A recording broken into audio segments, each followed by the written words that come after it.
A continuación queremos invitar a Elena Díez Pinto desde Guatemala. Elena, una experta en procesos de diálogo, nos va a contar cómo justamente el diálogo puede ser un mecanismo para reinventar la democracia.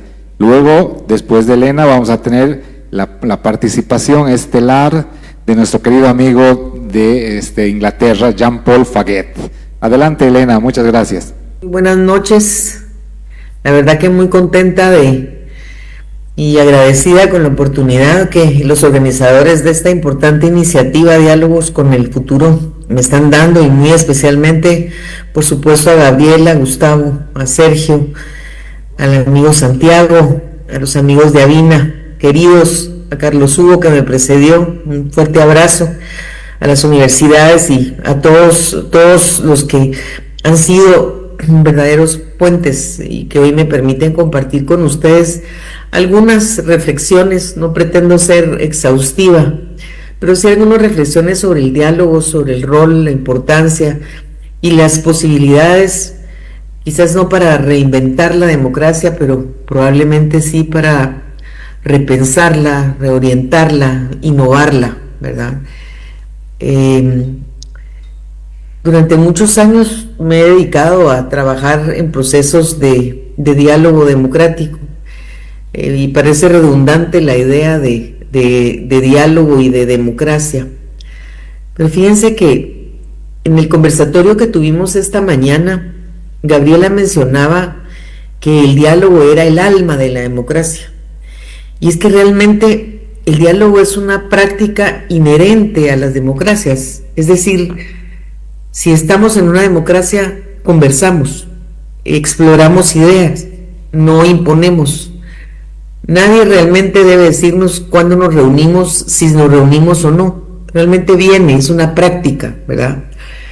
Pero además es un instrumento para la democracia. Los procesos de diálogo, como los que siguieron en Tarija Dialoga y otros muchos procesos de diálogo que se han dado en la región, como proceso es un instrumento muy útil, y se utiliza la herramienta del diálogo precisamente para abrir espacios y para lograr sinergias, para hacer acuerdos. Realmente los usos del diálogo son muy distintos, muy diversos. No todo es para generar acuerdos, a veces es para definir problemas, o es para aclarar algunas situaciones, para entender mejor, ¿verdad? Y bueno, no tienen ustedes más ejemplo que este espacio democrático que han creado ustedes y que lleva más de 6 años a través de su participación en diálogos como Tarija Dialoga, ¿verdad? Que además ha impulsado y ha producido una agenda para el futuro, y que hoy nos convoca precisamente en este espacio de diálogos con el futuro. Entonces, la práctica del diálogo en Tarija ha permitido esta construcción que es desde múltiples actores, donde han participado más de 1.200 personas y 30 instituciones. Por otro lado, cabe señalar que el diálogo pues no es ajeno a Tarija y tampoco es ajeno a Bolivia. Yo recuerdo cuando me iniciaba en los procesos de diálogo, que oí hablar del diálogo nacional del año 2000 en Bolivia, que fue un proceso de consulta pública que integró a diferentes actores de la sociedad en la definición de estrategias de reducción de la pobreza, y habían participado más de 2.000 personas, más de 300 municipalidades, etcétera. Y han habido múltiples otros esfuerzos de diálogo que probablemente ustedes conocen, y también el diálogo que ha servido para resolver una variedad de conflictos, y una sociedad que ha sido, digamos, plagada por la conflictividad, porque no es uno, sino son muchos conflictos los que han resultado y los que ha tenido que enfrentar Bolivia a lo largo de muchos años. La pregunta central de esta conferencia es si el diálogo es un camino para renovar la democracia, y en ese sentido pensar tal vez cuál debería ser el rol del diálogo.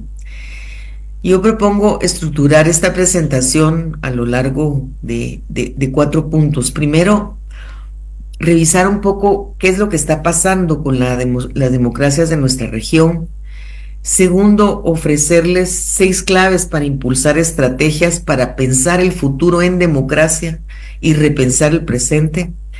Tercero, abordar el tema del futuro y la necesidad de desarrollar pactos sociales por medio del diálogo. Y cuarto, hablar un poco, no lo tenía contemplado originalmente, pero luego esta mañana me hizo pensar sobre qué es lo que amenaza las posibilidades de dialogar, qué amenaza la posibilidad del diálogo. Entonces, para iniciar y explorando qué es lo que está pasando con las democracias en nuestra región, realmente en nuestra región América Latina, el futuro de la democracia, como ya se ha dicho acá, está en riesgo. ¿Por qué está en riesgo? Fíjense ustedes que, de acuerdo al informe del Latinobarómetro del 2024, denominado Democracia Resiliente, muestra que el apoyo al sistema democrático se elevó un poquito, del 40 y, no sé, un 4%, llegó creo que a un 58%, 54%. O sea, creció un porcentaje mínimo el apoyo al sistema democrático. Sin embargo, el informe también muestra que el 25%, la cuarta parte de los latinoamericanos, son indiferentes al régimen democrático, es decir, les da lo mismo vivir en democracia que en autoritarismo. Y también, y a mí me llama muchísimo la atención, es la insatisfacción con los resultados de la democracia. Y eso se ubica en un 65%. O sea, si bien es cierto, arriba de un 50% apoya el sistema democrático, el 65% de los ciudadanos no están conformes con los resultados de la democracia. El estudio concluye que todas las instituciones base de la democracia, estamos hablando de los partidos políticos, del poder judicial, de los parlamentos, la policía, el presidente, tienen los menores grados de confianza ciudadana. Los ciudadanos no confiamos en las instituciones democráticas. Entonces de ahí uno se pregunta, bueno, ¿cuáles son las amenazas que están enfrentando las democracias en América Latina y que las están poniendo en riesgo? Y ahí voy a tomar los datos del informe de riesgo político en América Latina que se publicó en el 2025, que establece que estamos frente a un entorno geopolítico complejo, turbulento e incierto, y agudizado por el regreso del presidente Trump a la presidencia de Estados Unidos, con su muy particular enfoque transaccional y unilateral y su estímulo a una política comercial proteccionista. Ya vieron ustedes qué ha pasado con todos los aranceles. En el contexto global, entonces, se están viviendo muchos cambios muy rápidos y muy disruptivos. Y en este sentido se observan 3 macrotendencias que provocan un escenario de una alta volatilidad e incertidumbre. Primero, y ya lo mencionaba Carlos Hugo, el cambio climático y los efectos nocivos en la economía que genera ese cambio climático. Fueron pavorosos los incendios que hubo el año pasado en Bolivia, pero también han habido inundaciones en muchos lugares del continente, los huracanes, y todo esto genera pérdidas cuantiosas materiales y generan procesos de migración. La disrupción tecnológica y en especial la inteligencia artificial es otra macrotendencia que está provocando incertidumbre. Y el reavivamiento a nivel global, estamos hablando de la carrera armamentista y la amenaza nuclear, que otra vez se cierne, que no había estado tan presente, pero sí ahora lo está. Pero además las democracias latinoamericanas se están enfrentando al menos a 5 riesgos estructurales, dice el estudio. Uno es la inseguridad, la violencia y el narcotráfico. Y es que anteriormente se vivía este riesgo en algunos países de la región. Uno pensaba en México, o pensaba en Colombia, o pensaba en algunos países de Centroamérica, o en algunas regiones dentro de los países. Uno pensaba un bolsón por ahí que puede haber en Bolivia o que puede haber en Perú. Pero ahora esa situación se vive en lugares tan increíbles como en Chile, en Uruguay, en Costa Rica. Segundo riesgo es la corrupción estructural y el estancamiento de la lucha en contra de la corrupción, principalmente por los altos niveles de impunidad y por el debilitamiento de los poderes judiciales. Tercer riesgo, la debilidad del Estado del Derecho y la fragilidad de la justicia. Cuarto, las migraciones y ahora con el régimen de Trump las deportaciones masivas, principalmente desde que llegó a la presidencia. Actualmente se estima que hay unos 11 millones de migrantes ilegales en Estados Unidos. Ahora, las deportaciones no solo pues, son una tragedia para las personas, pero tienen el potencial de afectar las remesas que los migrantes envían a sus países y que esas remesas han fortalecido sus economías. Para algunos países, por ejemplo en Centroamérica, las remesas llegan a constituir hasta un 20% del Producto Interno Bruto. Y el quinto riesgo, lo mencionaba Latinobarómetro, es que una democracia que no responde a las demandas de la población, que no resuelve los problemas, que no da resultados, abre la puerta a populismos autoritarios, como es el caso de El Salvador, en donde, es cierto, se ha resuelto el tema de la inseguridad que afectaba a los salvadoreños y era un problema número uno, pero ¿a costa de qué? A costa de el respeto a los derechos humanos, del deterioro de la democracia y del debilitamiento del Estado de Derecho.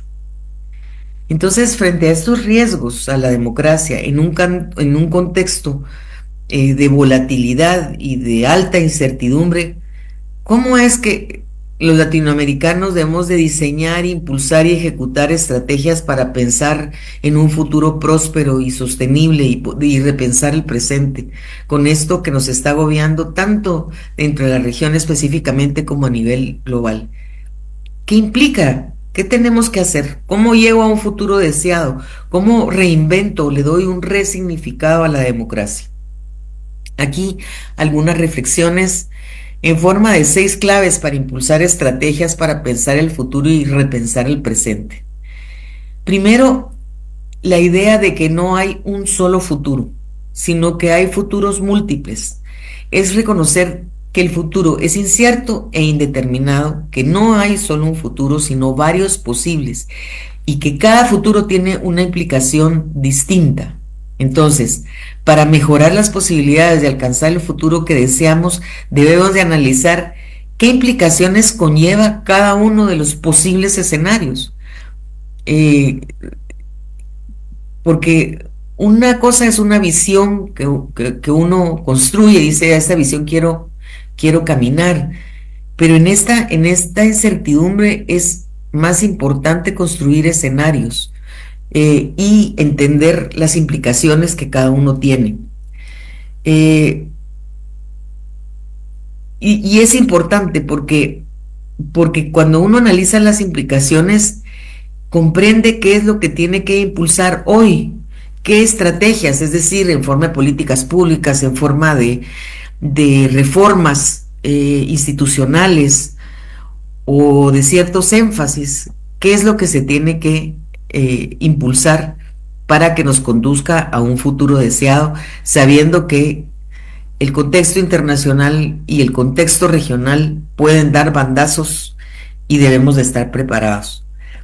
La clave número 2, que yo creo que es importantísima y que la estamos impulsando desde la CEPAL, es la idea de la gobernanza anticipatoria. Y también de la gobernanza colaborativa. Voy a hablar primero, la clave 2 es la gobernanza colaborativa. Esto significa reconocer que no hay o no existe una persona o un grupo o una institución que sola pueda cambiar el futuro. Eso tal vez en el pasado, ahora ya no funciona. Se precisa impulsar una gobernanza colaborativa que se refiere a la participación de diferentes partes interesadas en la toma de decisiones y en la gestión de los asuntos públicos. Implica la colaboración entre diferentes sectores, el gobierno, la sociedad civil, el sector privado, la academia. Tarija dialoga, ahí está, para abordar problemas complejos que requieren una solución conjunta. Esa gobernanza colaborativa requiere, por supuesto, de la participación sustantiva de los actores y del diálogo, no figurada, Es una participación sustantiva que le ofrezca diferentes miradas para la resolución de los problemas y que debe participar, por ejemplo, en todo el ciclo de la planificación y de la gestión pública, desde el diseño o formulación de las políticas públicas, pero también en su seguimiento, también en la evaluación y en la implementación. La clave 3 es la gobernanza anticipatoria, y es que para tejer un mejor futuro es necesario anticiparnos o introducir la idea de la gobernanza anticipatoria, que implica la incorporación de la prospectiva estratégica en la planificación y en la gestión de políticas públicas para anticipar esos desafíos futuros y tomar en el presente las decisiones informadas que promuevan un desarrollo sostenible e inclusivo. Está muy relacionada con la clave número 1, que es la idea de que se tienen futuros múltiples. Los elementos clave de la gobernanza anticipatoria son, primero, una planificación estratégica de largo plazo, que no se limita a una planificación de ciclos políticos, sino que busca una visión de futuro en la toma de decisiones.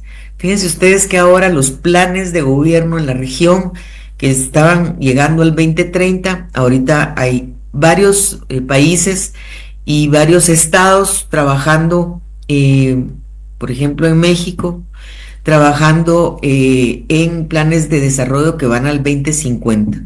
Entonces la planificación estratégica a largo plazo es importante.